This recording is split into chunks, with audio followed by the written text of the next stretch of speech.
Good morning my dear student. मैं हूं Zulfikar sir. स्वागत करता हूं आप सभी को आज की इस वीडियो में।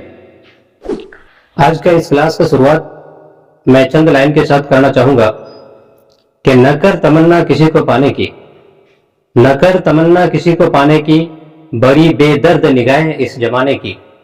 खुद ही को बना ले तू काबिल इस कदर कि लोग तमन्ना करे सिर्फ तुम्हें ही पाने की। तो मेरे प्यारे विद्यार्थियों, आज हम लोग फिर से बौद्ध धर्म के बारे में जानेंगे। बौद्ध धर्म का संस्थापक कौन है? तो बोलेंगे महात्मा बुद्ध है। बौद्ध धर्म के संस्थापक महात्मा बुद्ध, इसी को केवल बुद्ध के नाम से ही जाना जा सकता है। यह इसका बचपन का नाम देखेंगे तो बचपन का नाम इसका सिद्धार्थ होगा। तो चलिए सबसे पहले महात्मा बुद्ध का जन्म कब हुआ था? तो बोलेंगे महात्मा बुद्ध, यहाँ पे लिखा गया महात्मा बुद्ध का जन्म 563 बीसी में हुआ था, मतलब ईसा पूर्व में। कब हुआ था? 563 ईसा पूर्व में। कहाँ पे हुआ था? तो कपिल वस्तु के निकट लुम्बिनी ग्राम में। ग्राम का नाम क्या है? ये नेपाल के तराई वाला क्षेत्र में लुम्बिनी आता है, वहां पे लुम्बिनी ग्राम में। और उस जगह का नाम क्या है जिस क्षेत्र में हुआ था? तो बोलेंगे वो हुआ था आपका आम्रकुंज में। 563 बीसी में जन्म हुआ था। और ये किस जगह पे हुआ था? तो बोलेंगे कपिल वस्तु के निकट नेपाल की तराई वाले लुम्बिनी ग्राम में और आम्रकुंज क्षेत्र में हुआ था। अब देखिए यहाँ पे तो बचपन का नाम क्या था? तो महात्मा बुद्ध के बचपन का नाम था बेटा सिद्धार्थ। यहाँ पे लिखा गया है महात्मा बुद्ध के बचपन का नाम था सिद्धार्थ। अगला देखिए यहाँ पे महात्मा बुद्ध, इधर देखेंगे तो महात्मा बुद्ध के मृत्यु को ही बौद्ध धर्म में महापरिनिर्वाण कहा जाता है। मृत्यु कब हुई थी? तो बोलेंगे 483 बीसी में, 483 ईसा पूर्व में। किस जगह पे हुआ था? तो बोलेंगे कुशीनगर में। अगला यहाँ पे देखेंगे तो महात्मा बुद्ध के पिता का नाम यानी सिद्धार्थ के पिता का नाम क्या था? शुद्धोधन। ये शुद्धोधन क्या थे? तो बोलेंगे ये कपिल वस्तु जो राजधानी हुआ करता था, तो कपिल वस्तु के क्या थे? वो शाक्य कुल के क्षत्रिय वंशी राजा थे। शाक्य कुल के क्षत्रिय वंशी राजा थे, यानी सिद्धार्थ के पिता शुद्धोधन। अब देखेंगे यहाँ पे तो माता का नाम क्या था? ये माता का नाम, ये तो हो गया पिता का नाम। माता का नाम क्या था? तो बोलेंगे माया देवी। देखो ये बेचारा बेडलक है, इसके जन्म का अभी, सिद्धार्थ के जन्म का अभी कितना दिन हुआ है? 7 दिन। 7वें दिन में उनकी माता, मतलब माता की साया जो है, माता की साया सर से उड़ जाते हैं, मतलब माया देवी देहांत कर जाती है। अब देखो उसका लालन पालन कौन करेगी? तो बोलेंगे मौसी। उसके लालन पालन यानी सिद्धार्थ का लालन पालन, महात्मा बुद्ध का लालन पालन कौन करेगी? मौसी का नाम क्या है? प्रजापति गौतमी। कभी कभी ये भी बोला जाता है कि महात्मा बुद्ध के सौतेली माँ का नाम बताइए, या जो लालन पालन की थी उसका नाम बताइए, तो वो मौसी थी, उसका नाम था प्रजापति गौतमी। अब यहाँ पे देखते हैं, ये आपको पता होगा कि महात्मा बुद्ध, प्रीवियस क्लास में हमने बताए थे कि महात्मा बुद्ध जो है, महात्मा बुद्ध यानी सिद्धार्थ जिस समय उसका जन्म हुआ था, तो उसी समय उसके पिताजी शुद्धोधन जो है 2 विद्वानों को घर में बुलाए थे। एक का नाम था कालदेव, दूसरे का नाम था ब्राह्मण कौंडिन्य। इन दोनों को बुलाया था और उन लोगों ने आकर के इस बच्चे के बारे में भविष्यवाणी किया था। भविष्यवाणी के दौरान उन्होंने बताया था कि ये बच्चा जो बनेगा आगे चल करके चक्रवर्ती राजा बनेगा। दूसरा कहानी उन्होंने बताया इसके बारे में, दूसरी बातें बताई थी कि ये जो है महान सन्यासी भी बनेगा। और उसके बाद एक बात और बोल दिया था कि जब ये लड़का 4 व्यक्ति को देख लेंगे, 4 व्यक्ति को, एक बूढ़ा, दूसरा बीमार, तीसरा डेड बॉडी को और चौथा सन्यास, मतलब सन्यासी को, अगर इन 4 तरह के व्यक्ति को जिस दिन वो देख लेगा उसी दिन उसके अंदर वैराग उत्पन्न हो जाएगी और वो तुरंत क्या हो जाएंगे? महान सन्यासी बन जाएंगे। तो ये असल में बचपन में कैसे रहते थे? बोलेंगे बहुत चिंतनशील रहते थे, हमेशा चिंता करते थे, सोचते रहते थे कुछ न कुछ। तो इसी की वजह से एक मरतबा होता क्या है कि वो बचपन में भी एक जामुन के वृक्ष था जिसको जम्बू वृक्ष बोलते हैं, वही उसी वृक्ष के नीचे हमेशा बैठा हुआ रहता था, ध्यान मग्न रहता था। तो पिताजी को पहले ही इसके बारे में बता दिया गया था कि ये इस तरह के बनेंगे, तो पिताजी भी टेंशन में रहते थे, क्योंकि वो तो अपना उत्तराधिकारी चाहते थे कि मेरे मरने के बाद मेरा बेटा जो है उत्तराधिकारी बनेगा। लेकिन बेटा के बारे में ये भविष्यवाणी कर चुका है, जिसकी वजह से उसके दिमाग में हमेशा टेंशन है।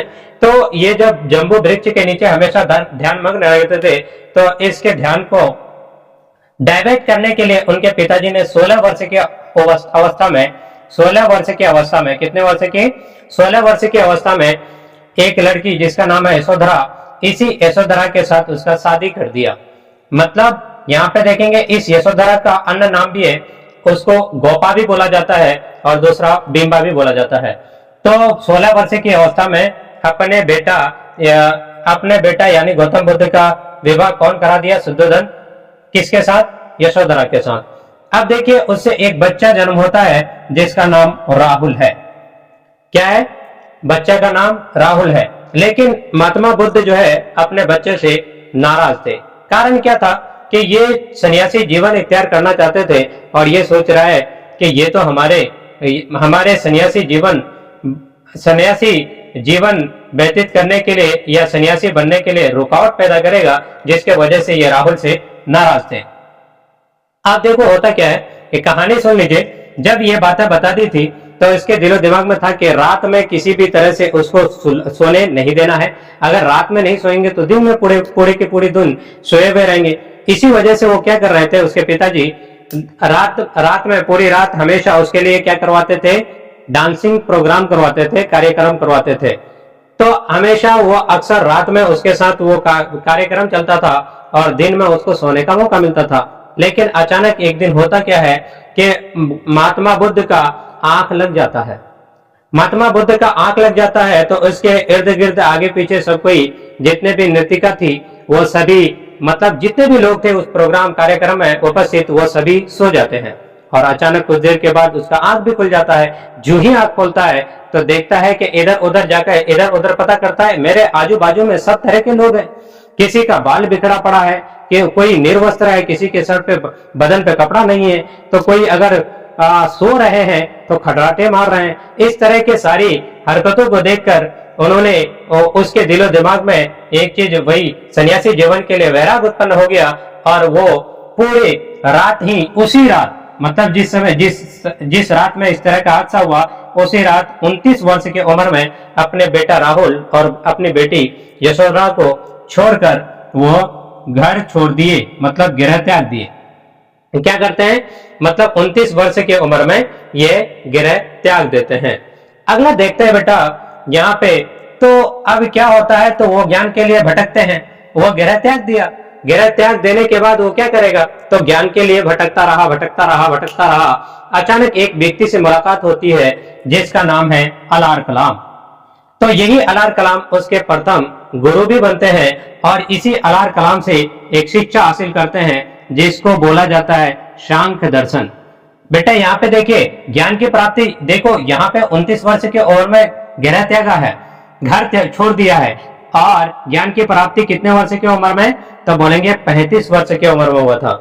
देखो अलार कलाम से कौन सी शिक्षा, सांख्य दर्शन। अब देखो यहाँ पे अपने 5 मित्रों के साथ, कितने मित्रों के साथ, 5 मित्रों ब्राह्मणों के साथ वो कहाँ चले जाते हैं, तो बोलेंगे सारनाथ के जंगलों में चले जाते हैं। 5 मित्रों के साथ वो महात्मा बुद्ध क्या करते हैं, सारनाथ के जंगलों में जाते हैं और यहाँ पे इस जंगल में जाकर के कई साल तक कठिन तपस्या करते हैं। और कठिन तपस्या के बाद वो ज्ञान के लिए पुनः गया चला जाता है। कहाँ चला जाता है, गया चला जाता है। अब देखो वहां पे गया पहुंचने के बाद वो वैसाखी महीना है, वैसाख के महीना, पूर्णिमा, पूर्णी चांदनी वाली रात, उसमें निरंजना नदी, कौन सी नदी, निरंजना नदी के किनारे पीपल वृक्ष के नीचे उसे ज्ञान की प्राप्ति होती है। जिस जगह पे उसे ज्ञान की प्राप्ति होती है उसी जगह को बोध गया के नाम से जाना जाता है। यहाँ पे देखो बेटा, यहाँ पे लिखे हैं 35 वर्ष की अवस्था में ज्ञान की प्राप्ति हुई, तब सिद्धार्थ बुद्ध कहलाए। इससे पहले सिद्धार्थ के नाम से ही जाना जाता था। जब ज्ञान की प्राप्ति हुई तो ज्ञान की प्राप्ति के बाद तुरंत उसे बुद्ध के नाम से जाना गया। और जिस स्थान पे उसे ज्ञान की प्राप्ति हुई थी वो बोध गया कहलाए। अब देखो कुछ यहाँ पे हैशटैग डाल करके लिखे हैं कि सबसे पहला उपदेश कहाँ दिया था बेटा, तो बोलेंगे सारनाथ में। और किस भाषा में दिया था, तो बोलेंगे पाली भाषा में दिया था। सबसे पहला उपदेश कहाँ पे, सारनाथ में। किस भाषा में दिया था बेटा, तो बोलेंगे पाली भाषा में। एक इस डायग्राम के अंदर अगर पेड़ के अंदर देखेंगे तो देखो जिस समय उसको सारनाथ के अंदर जिस समय उसको ज्ञान की प्राप्ति हुई तो उस समय प्रथम उसके दो शिष्य हुए, चेला जिसको बोलते हैं, दो शिष्य हुए। एक का नाम था तपस्यु और दूसरे का नाम था भल्ली। अब यहाँ पे आते हैं, सबसे पहला उपदेश सारनाथ में पाली भाषा में दिया गया। और सबसे ज्यादा उपदेश, बेटा दो तरह का क्वेश्चन है। अगर सबसे पहला उपदेश तो बोलेंगे कहा सारनाथ में, किस भाषा में, पाली भाषा में। और सबसे ज्यादा उपदेश तो बोलेंगे ये कौशल राज्य के राजधानी था जिसका नाम है श्रावस्ती, इसी में सबसे ज्यादा उपदेश बोलेगा तो श्रावस्ती में, और सबसे पहला बोलेगा तो सारनाथ में। देखो जन्म के समय कौन कौन आए थे, दो व्यक्ति आए थे ना, उसके पिताजी ने बुलाए थे दो व्यक्ति को, विद्वान दोनों व्यक्ति थे। एक का नाम था कालदेव और दूसरे का नाम था ब्राह्मण कौंडिन्य। इन दोनों ने सिद्धार्थ का भविष्यवाणी किया कि यह चक्रवर्ती राजा तथा महान सन्यासी बनेगा। सिद्धार्थ ज्यादातर कहां रहते थे, तो बोलेंगे जंबो वृक्ष के नीचे ध्यानमग्न रहता था, जिस कारण पिताजी ने 16 वर्ष की आयु में शादी करा दिया। किसके साथ, तो बोलेंगे यशोधरा, वही यशोधरा जिसका नाम और नामों से जाना जाता है, गोपा और बिंबा के नाम से। अगला देखो यहाँ पे बौद्ध धर्म में उपदेश को क्या कहा जाता है। बौद्ध धर्म में जो उपदेश देते हैं जो चीज, जो स्पीच वगैरह देते हैं, लोगों को समझाते हैं, तो वो क्या कहलाता है, तो बौद्ध धर्म के अंदर ये महाचक्र प्रवर्तन कहलाता है। अगला है बेटा, बौद्ध धर्म में गृह त्याग यानी घर जो छोड़ देते हैं उसको क्या कहा जाता है, तो महाभिनिष्क्रमण कहा जाता है, महाभिनिष्क्रमण कहा जाता है। अगला देखेंगे बौद्ध धर्म में मृत्यु को क्या कहा जाता है, तो मृत्यु को कहा जाता है महापरिनिर्वाण। एक बात याद रखेंगे, जब गौतम बुद्ध के बारे में इतनी सारी कथाएं सुन चुके, लेकिन एक हादसा उसके साथ लास्ट में घटता है, दुर्घटनाएं घटती है। होता क्या है कि पावापुरी के अंदर एक जनजाति, एक लोग रहते हैं, एक वंश के लोग रहते हैं, जो मतलब चुंद वंश के कुछ लोग रहते हैं जो उसको इनवाइट करते हैं, दावत देते हैं कि आपको आज मेरे यहाँ दावत है।